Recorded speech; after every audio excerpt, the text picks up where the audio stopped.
مرحبا بكم أصدقائي في فيديو جديد. ما تنسوش دعمنا بالاشتراك في القناة وتفعيل الجرس باش يوصلكم جديد معنا، ومرحبا بكل تفاعلاتكم في التعليقات.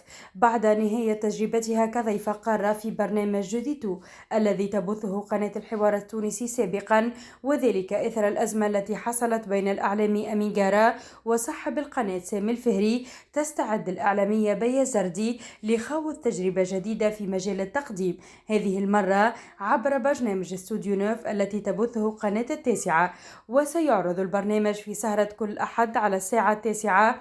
تقدمه بيا الزردي التي عرفت بأسلوبها الحاد ومواقفها الواضحة إلى جانب عدد من الكرونيكارات. ويبدو أن هذا التحول جاء نتيجة للأحداث الأخيرة في قناة الحوار التونسي، وقد نشرت بيا الزردي اليوم مقطع فيديو عبر حسابها الخاص من كواليس تصوير الحلقة الأولى من برنامجها الجديد.